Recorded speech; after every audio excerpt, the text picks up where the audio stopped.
Welcome back to Post-Traumatic Thriving. I am Dr.RandallBell. I am joined by Tanya Brown. Hi. Hi. God, this is great. Yeah. This is just an enthralling episode. Yeah.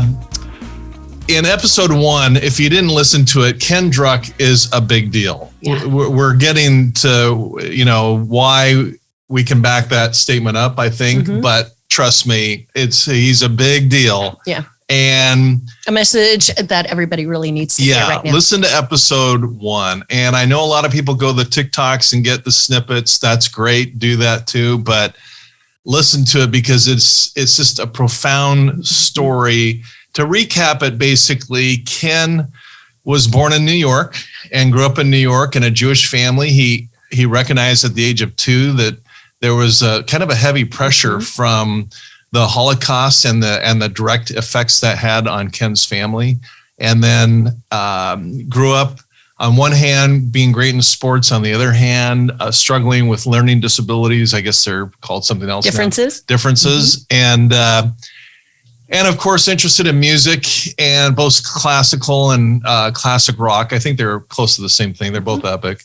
And then of course girls. Went to college, met a girl, got married. Speaking of girls, had 2 beautiful girls. And then listened to the episode, but out of nowhere, his superstar daughter Jenna was on a trip to India, and out of the blue, Ken got a call at 10:30 at night saying Jenna's gone. Her bus had tipped over, and 3 beautiful young ladies lost their lives. Yeah. Every parent's worst nightmare, period. So, Ken, welcome back. Good to be with you. Yeah. And thanks for sharing that really powerful story. That's something that a lot of people cannot even talk about, more or less process. And that's why we're here, is to model what that recovery process looks like. The thought that came through my mind, Ken, is you never get over it, but you get through it. And you're going to share some things now in the survive stage of things that you learned with the benefit of you also being a clinical psychologist to get through it. And you mentioned, I know about your 6 honorings, and I think that would be a great way to work through those 6 things. It will help all of us, and including, of course, our audience, who we care a great deal about. So, Ken, I'm going to turn it over to you. Thank you.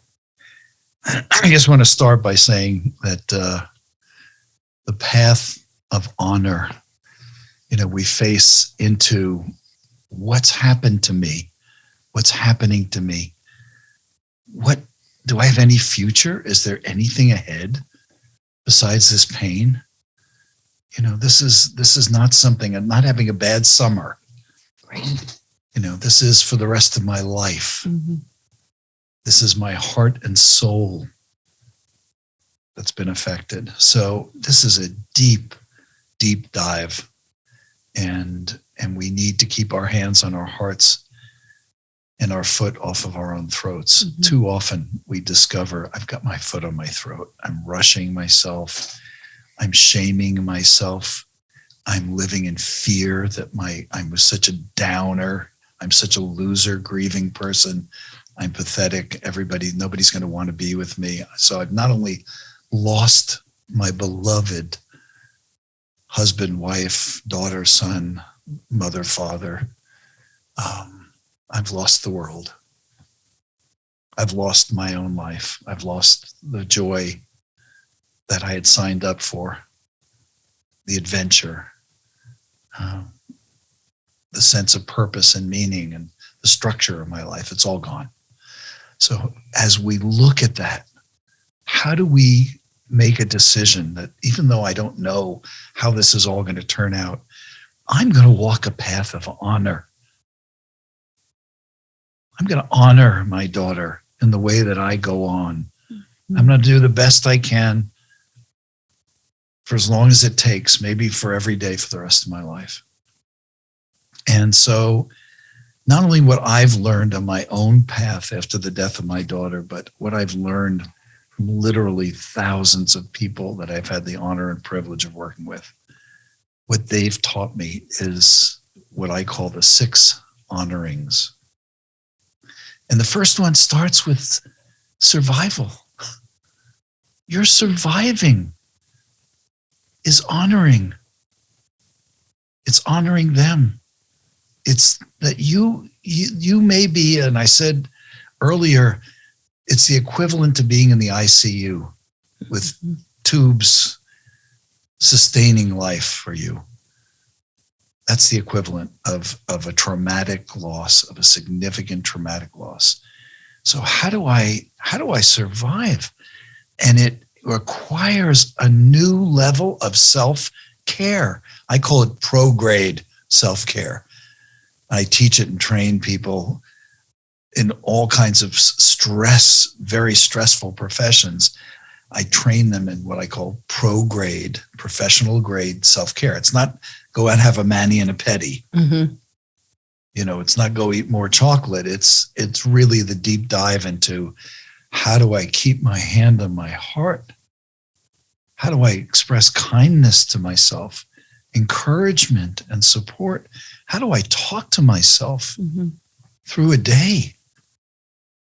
How do I set healthy boundaries and limits? Because there are people that are grief groupies. They want to come around and they deplete my energy. Or people who come by and want to give me unsolicited advice and tell me how I should be going about things now.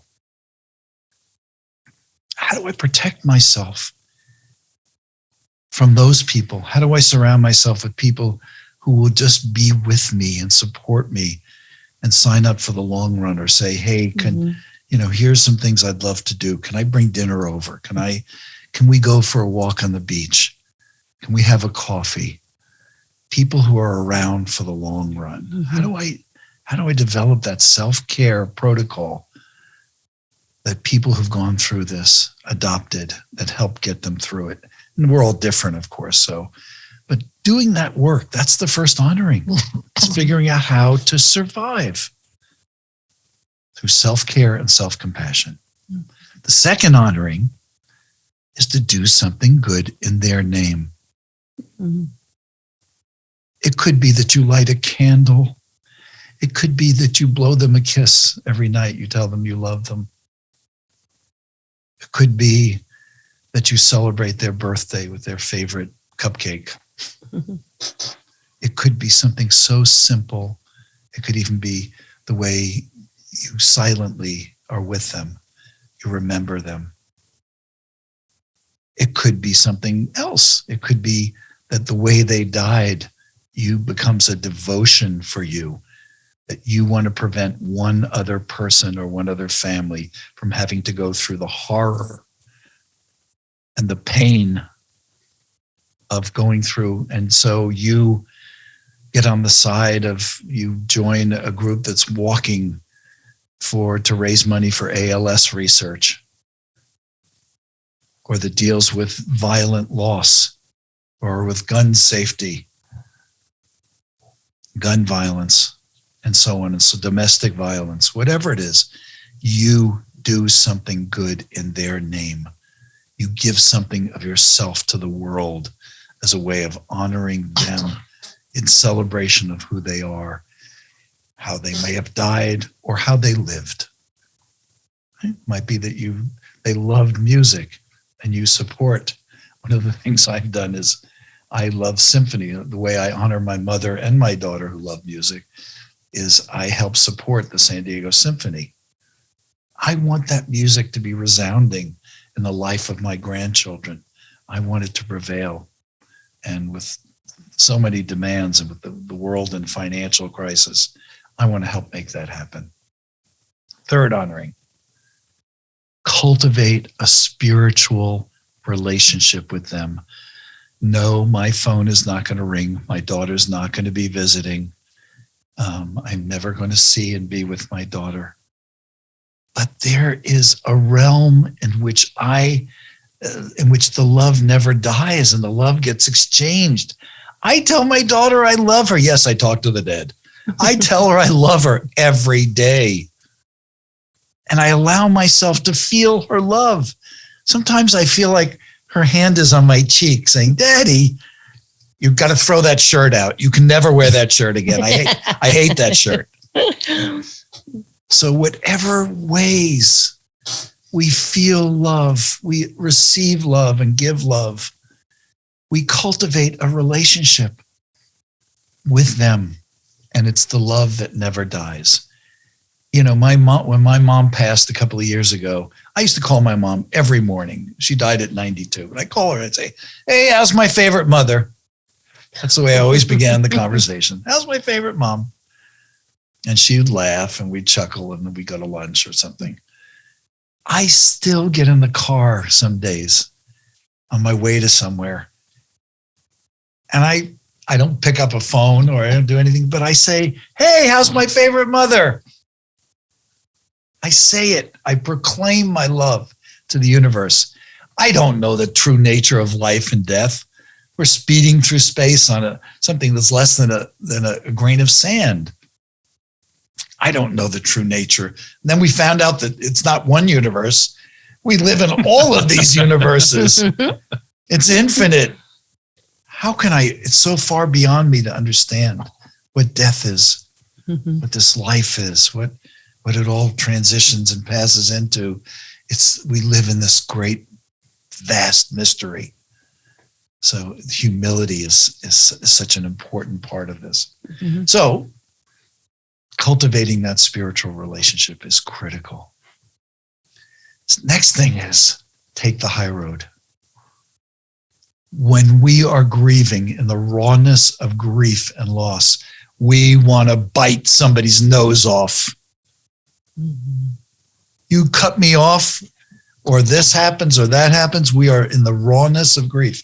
After 9/11, we started a program called Take the High Road because the average age of the person who died was 38. They had kids, they had a wife, they had aging parents. But who was getting the call from the government? We found some DNA, would think it's your husband. The wife was. And the parents, some of the parents were saying, what the hell? Why didn't you call me? Why didn't you call me? Who the hell are you? Well, who are you? Who are you? Suddenly it's like, you're never going to see your grandkids again. In the rawness of grief, we say and do things that hurt the people we love. So we developed a ethic that you treat the people around you in the spirit of how much you loved the person you lost. Take the high road. Don't bite people's noses off. Apologize. Mm-hmm. Be humble. Realize they're grieving in their own way. Don't make it a contest. Who's grieving more? Who loved them more? Who was loved more? So that's one of the other honorings. The next honoring takes some of the greatest courage of all, because it's about writing new chapters of life. One of the most courageous things in the world is to go on living. It's like, how dare I go on living? We live with survivor's guilt. We live with, gee, look at me.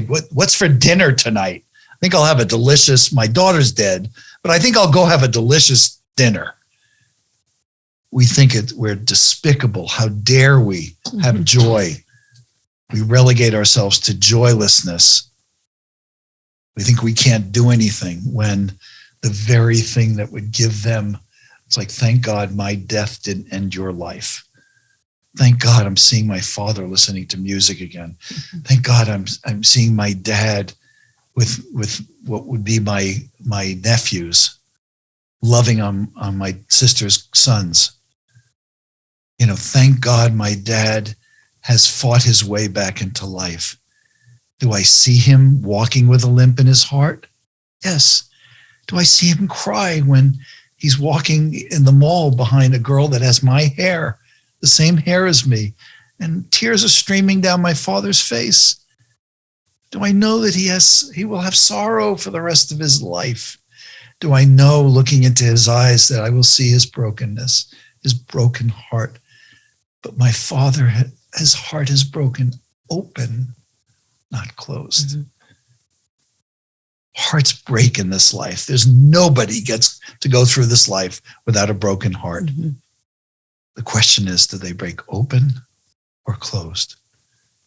an open heart, is capable of continuing to love, dares to take the risk of loving, of connecting, of attaching ourselves to other people in healthy ways. It opens to the greater possibilities of ourselves as individuals, our best possible futures. It doesn't shut down.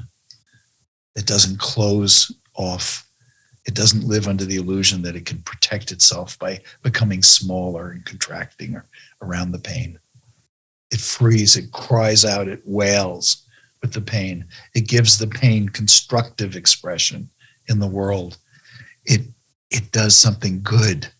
It transfers the pain that we have back into love. And that love gets shared with the world in whatever expression or form. We could write a great symphony. We could comfort somebody who's hurting with a compassionate and generous heart. We could hold somebody's hand.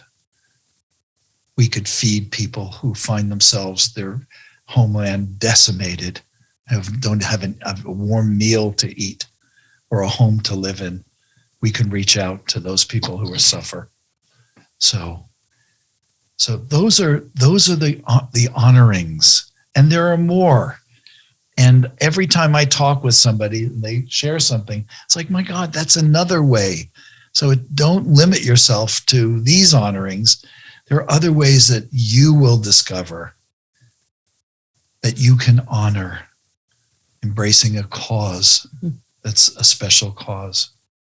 But I think at the core of it all, and where it all starts, is you putting your hand on your own heart with permission to cry, to wail, to not rush, to treat yourself and speak to yourself with kindness and patience and encouragement and newfound understanding and newfound courage to go on and to live out the rest of your life in a way that honors the person or the people or the loss you have suffered.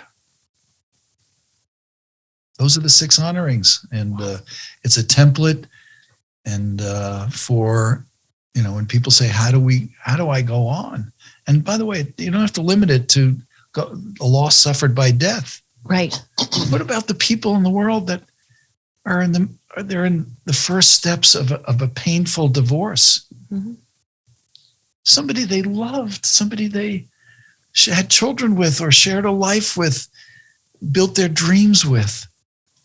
Now there's only hostility and anger and an adversarial divorce and a splintering. How many families are splintered where people are estranged and they no longer want to have to do, they're living in grudges and resentment and suffering the pain of having loved a loving family that's been decimated. How many people have gotten a bad diagnosis today? These are all living losses. Nobody's died. They're living losses. So the compassion that we have can be shared with people who've suffered life losses, but also with people who've suffered living losses. Look around the world and you see, you think about, what can I do? What can I do? Where can I help with what I have? Rather than obsessing about what I've lost, who else is in their moment of suffering that I could help right now? And the world is in greater need than I've ever known it in my lifetime. And the world is also, the future is in greater need, because the world in which my grandsons will grow up and try to thrive depends on what I do. Am I going to leave a legacy of chaos and having done nothing, or become indifferent or dull to what's happening in the world? Or am I going to use my voice and what I've learned and all the resources and assets that I have to make the world a better place for them, so that they might enjoy some of the same gifts and blessings and miracles that I've had in my lifetime? Wow. Just wow. I think we could end right now. I think we should just shut up. I know. Okay, Ken, this is your show. Please don't shut up. No, this was, amazing, beautiful. And, just everything in hindsight right now, with looking back when Nicole was killed, I saw a lot of that experience, like a lot of our family dynamics in what you were sharing right now. Our hearts didn't close. They broke open. So, which was good, and we, my message to anybody out there who's hurting, who's, whether it's a living loss or if it's, an actual death, honor that person. We easily, as a family, could have said, okay, bury Nicole and then boom, then have it be done. But then letters started coming in from all around the world. You have to talk about domestic violence. This is nothing new. We didn't know. My parents never fought. We didn't know what this thing was. And so it was because of people like you who say, hey, choose to break, choose your heart to break open and not close, to all the Kens out there. I'm grateful because we would have just buried Nicole and have her just, die in vain. Well, when you said, Ken, would you come do this podcast with me? There wasn't a question in my mind that this is one of my heroes. This is somebody I have watched, and we talk about the post-traumatic thriving. Mm-hmm. Thriving, when we think about thriving, we often think about, thriving, that means you're rolling in money and you're a Bentley and right. Rolex. You've got, yeah. but thriving in the elegant way that you guys have defined it and are embodying it in this show. Thriving is that moment of reverence. Mm-hmm. Yeah. It's a tearful moment because it has joy in it and celebration of life, and has the deepest sorrow. It's all that chemistry. That's what all those elements can be in thriving. They're all a part of it. And we think, oh, well, you're not thriving until you get over this. Yeah. Get over it already. Come on. You can't, aren't you ready to party with us? Mm-hmm. Come on, we're all going to Vegas. Come on, we're all, aren't you ready? What's wrong with you? The greatest enemy of thriving and of healing is shame. Mm-hmm. I will have people come in to see me and they'll start crying when they start telling their story about the world having fallen apart and life having ended for them. And they apologize. They say, I'm so sorry. And I say, your apology is not accepted. You have honored me.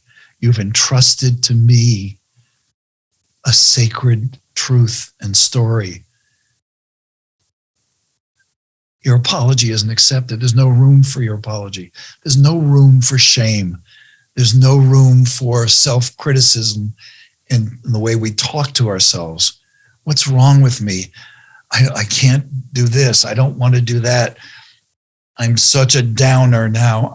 We beat the crap out of ourselves because we feel so compromised, and we compare ourselves to the older version of, I was the party guy. Come on, I was the guy who got us all organized.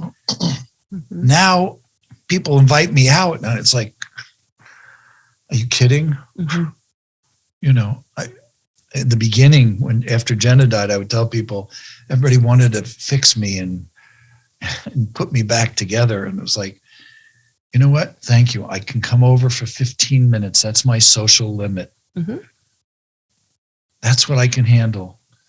And I wouldn't tell them, if I'm still doing okay after 15 minutes, I'll stay for a little longer. But I had to take care of myself.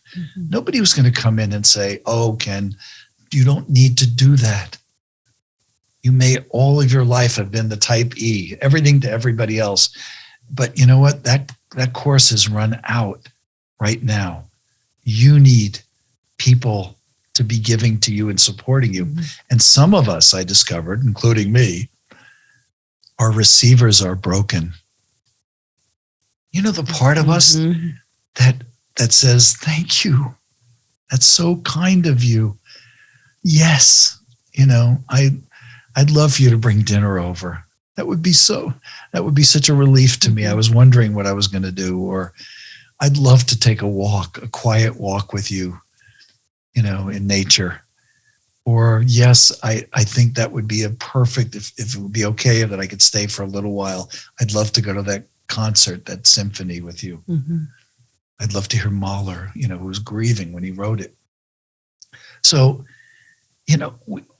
we sometimes can't receive it. It's like, no, I don't want to accrue any debts here. We have these defenses against receiving. Our receivers are broken at a time where we need to be able to open our hearts and say, you know what, if ever in my life I needed somebody else's hand on my heart right now, or kindness or patience, or somebody who could really genuinely be a friend, not somebody who's coming in with advice and they've got a spiritual answer or a shrink answer or any kind of answer. I'm not in the market for answers. Do I want guidance? Yes. Do I want to know what worked for you? Yes. Do I want a place to tell my story safely without somebody throwing Band-Aids at me? Yes, that's exactly what I need. So we have to make sure our receiver isn't broken or shut off. And for some of us, that's rewiring. We got to push the reset button and go, okay, I'm going to say yes. And I'm going to limit it to as much as I can receive for right now. I'll start slow. I'll start gently. Yeah. But it's that hand on our heart that defines what thriving is. We're thriving if we are surviving. And then the things that grow organically from having taken care of business by taking care of our own heart, our own brokenness, the things that grow organically are some of the great miracles, it's what history is made of.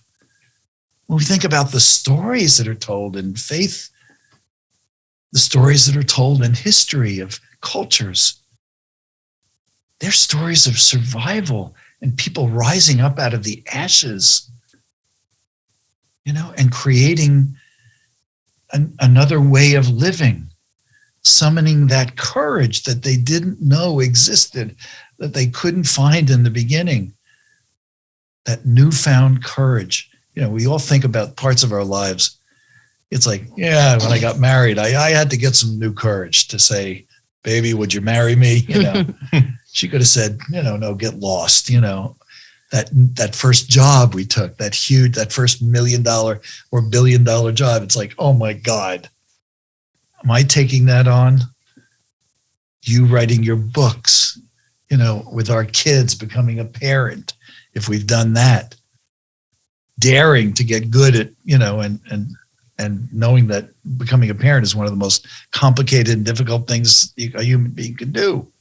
So we've all learned how to summon newfound courage at different points in our lives. And that's what we're being asked to do. But the way we do it is not with our hand on our throat or our foot on our throat, with self-criticism. What's the matter with you? Hurry up, get up. Look at you. You're terrible. You're pathetic. You're not anything like you used to be. You're a shell of your, with all that harsh criticism, that just beats us down. It's a beat down. Mm-hmm. What we need is a rise up. We need encouragement and patience and kindness. So, keeping my hand on my heart and learning how to do that and catch myself. It's like, what did you just say to yourself? Did you really just say that to you? You think that's helpful? Mm-hmm. How about something kind and understanding? And tough love's great. Give yourself tough love, but do it in a caring tone, not with a punitive, admonishing, with a finger waving in your face. Some of us treat ourselves like we're in a courtroom all the time, except there's only a prosecutor waving that finger in your face, accruing evidence that look at you, you're all screwed up. Look at you, this is taking so long. Look what's wrong with you. How come he's not grieving that way? She's not grieving that way. What's wrong with you? It's like we're in a courtroom with no defense attorney to represent us, no judge and no jury, just a prosecutor waving that admonishing finger in our face, producing evidence to prove what? That we're unlovable, we're worthless, we're terrible, we're weak. So we've got to silence that voice and activate the voice of self-compassion. And that's often, when people come to me and they're doing grief work, that's what it's about. Mm-hmm. Silencing, learning to catch yourself in that admonishing, prosecutorial voice, and cultivating and learning to speak to ourselves in that voice of compassion and kindness, clarity. And that's where everything good grows. That's where we do miraculous things. At the end of it all, we go back, we say, oh my God, have I been on a hero's journey? How did I turn this thing around? How did I learn to thrive? Because I'm thriving now. How did that happen? Well, it happened because I kept my hand on my heart. And I walked the path of honoring the best I could. Some days I did better than others. Mm-hmm. Yeah. And I'm a work in progress. I'm still doing it. And I will probably do it to my final breath. That's the path forward. That's the path forward. Self-compassion. Self-compassion. Mm-hmm. It's the core. Give ourselves some grace, during the hard times. Yeah. Yeah. It's important. Even during the good times, right? Yeah. Self-compassion is critical. And you probably know this modality where it's the rubber band method, where you put the rubber band around your wrist. Yeah. So I had my clients in the past, you wear a rubber band around your wrist, and the second a negative thought comes in, it's like you whack that thing, right? And it's like Pavlov's dog. You keep doing that, it's behavior modification. You're going to listen real fast. So that's just, a nice little tool for people to catch ourselves, because when you were saying all the ugly stuff, the icky stuff, the prosecutor and all of that, like I was actually like feeling it in my body. Oh yeah. And I just, we're hard on ourselves. So, I'm not perfect, right? None of us are. So when I speak to myself that way, I got the same feeling when I heard you speak those words. And I was like, oh my God, this is like sad. This is ugly. And so if you're beating yourself down and beating yourself up, listen to a podcast, listen to Ken, pick up an inspirational book, go, take a walk on the beach. Yeah. And sometimes the start point is also catching ourselves. If we're doing it to ourselves, guess who else we're doing it to? Everybody else around us. It's contagious because we're projecting. Mm-hmm. Often we don't even know we're doing it, but we're doing it. We're projecting a lot of that self-criticism in the form of criticism of other people. We're finding other people to. We become Mr. Judgmental. Right. It's like, what are you doing? Or why are they doing that? Or how could they? Oh, that's awful. And we become judgmental. In the beginning, after Jenna died, when I was biting people's noses off, I go into the supermarket for the first time. Have a nice day, sir. And it's like, I'll have a lovely day. My daughter was just killed. Yeah. It'll be a great day, I'm sure. That's biting people's nose. But catching ourselves and expressing a kindness. And I learned how to flip that. If somebody was treating me rude or somebody was saying something that was so superficial, I would ask them, how's your day going? You having a rough day? 9 out of 10 times, the person who was rude or abrupt or insensitive was having a rough day themselves. So flip it. Yeah. It's like, oh, my MO is to criticize somebody, to bite their nose off or play gotcha. Oh, look, another, reaffirm my judgmental self. Oh, there's just another one of them people. But to flip it and say, how's your day going? How's your day going? And to show caring, that's contagious too. Rudeness is contagious, and so is compassion and kindness. And so if we're doing it to ourselves, be aware we're probably doing it to other people too, and become the kinder version of yourself, the more supportive version. And that flips back, because guess what? People do that and say, you know what? Thank you so much for asking me how I was. Yeah. I've been working all day and nobody has asked me that. No, it's like I felt so alone in the world. I felt so alone, So I know we wanted to also, when I say thriving and what grows organically, I have been blessed. I am in the richest time of my life. If you had said to me, Ken, you're going to be in your early 70s and you're going to be in the richest time, but you're never going to have been more creative, more clear, less pressured, more compassionate towards yourself, kinder to other people, or contributing more. If you had said that to me years ago, I would have choked you and thrown you to the ground and said, how dare you tell me about my future? My heart's been ripped out. So I'm not telling people, I'm not sitting here looking into a crystal ball and saying your future is going to be, I'm just telling you from my experience, what I've done and what I've been able to build in my life from my pain, from what I went through, as well as from the joy of my daughter, of both my daughters. And now with grandsons, my God, that special gift that came. I know you're going through that too. But, I'm in some of the richest time of my life. And, I've written 3 books in the last 6-7 years, 2 of them bestsellers. And it's not important in the way it would have been 10 or 15 or 20 years ago.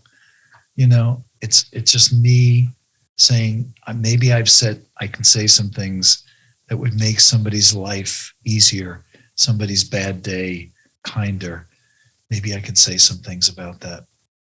So that's why I'm doing it. But and you asked before about the new book, and we were talking about that. Well, I want to get right back to that in the next episode. But I want to talk about all your books. I mean, in fact, that's a perfect segue into the Thrive stage, because you've been on Oprah, you've been on Donahue, you've written, mega books. Who's Oprah and Donahue? I don't know.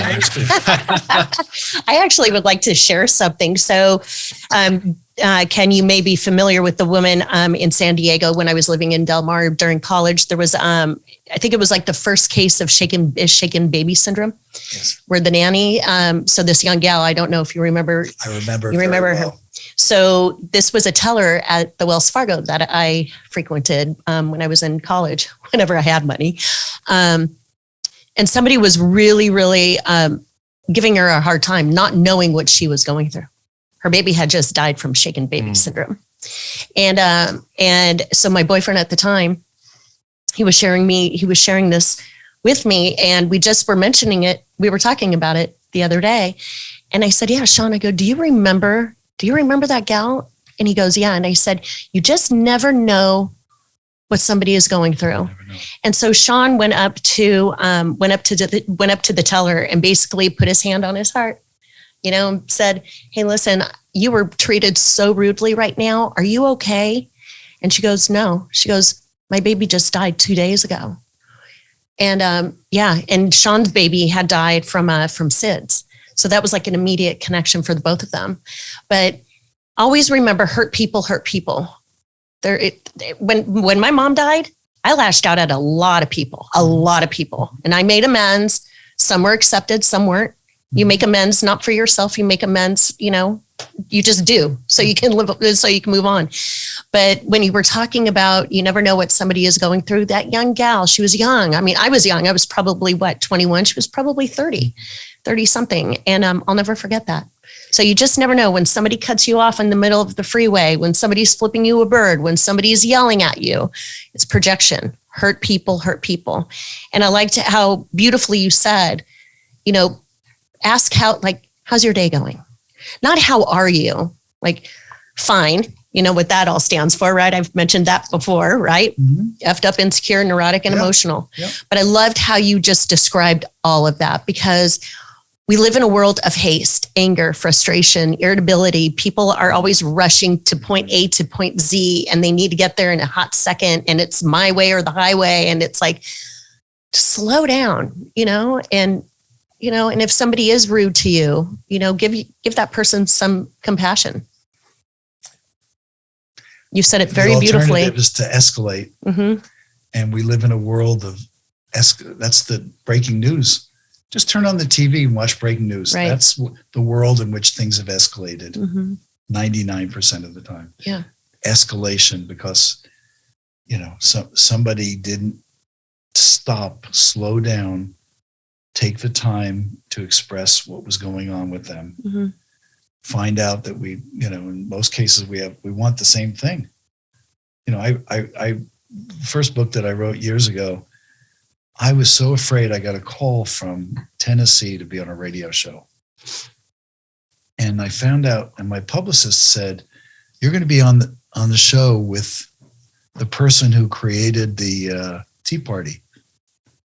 I thought, oh my God, I'm going to be California roadkill psychologist. This guy's he doesn't want to interview me. I'm California, he thinks I'm a liberal roadkill, and he's just setting me up for the road. So we're going to get on the phone and whatnot. The interview the next day started with him saying, I read the beginning of your book. I read about the loss of your daughter. I have 3 kids. I don't know if I could survive the death of one of my kids. I followed up on that, and we talked. He was brave to say that. And we talked for an hour. It was one of the best interviews I've ever had. And because we found the common ground, we might have had different ideas about the path to that best possible future. He thought this was the best way to get there. I thought this was the best. But we both had the same goal and wanted the same thing for our kids.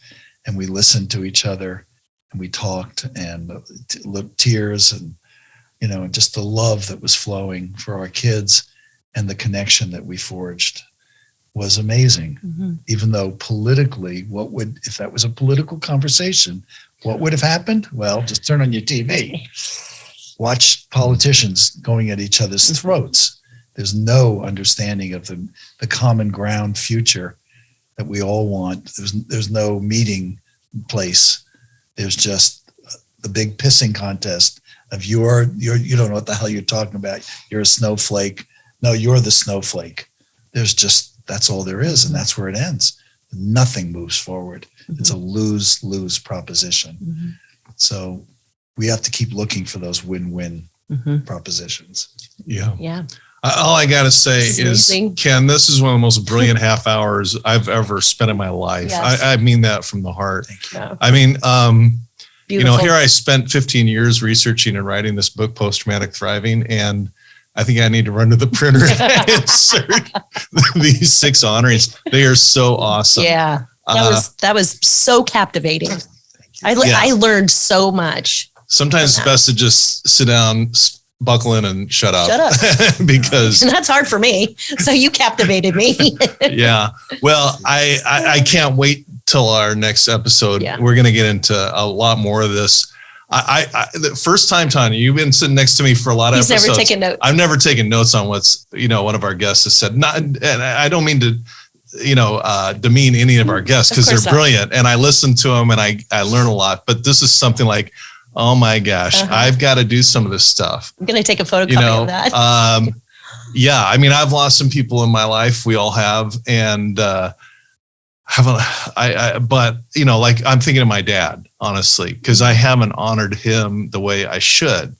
And my dad was a great man, he was a quiet giant, not a loud guy, but a powerful guy in his own right. And I need to honor him. And you've just given me a brilliant roadmap. Beautiful. So thank you, Ken. Beautiful. Really. Yeah. That was a huge gift you just gave us and all the viewers and listeners. A huge gift. Yeah. And if I meant to say so, but I knew this stuff was coming, and I should have told our listeners, go get a notepad because you're going to want to take some notes, but go listen to the episode again. Yeah. Anyway, we're going to come right back with more with Ken and on Post-Traumatic Thriving, where we dive, survive, and thrive. The choice is yours. Thanks for supporting our podcast. Be sure to like, share, and subscribe, and follow us on your favorite social media. For books, merchandise, or to donate, visit CoreIQ.com. Post-Traumatic Thriving is produced by CoreIQ, a nonprofit with a mission to teach the life skills we all need but are not taught in school. Core IQ and the Post-Traumatic Thriving podcast are for informational purposes only and do not provide medical or mental health advice. Always consult with your licensed medical and mental health care providers.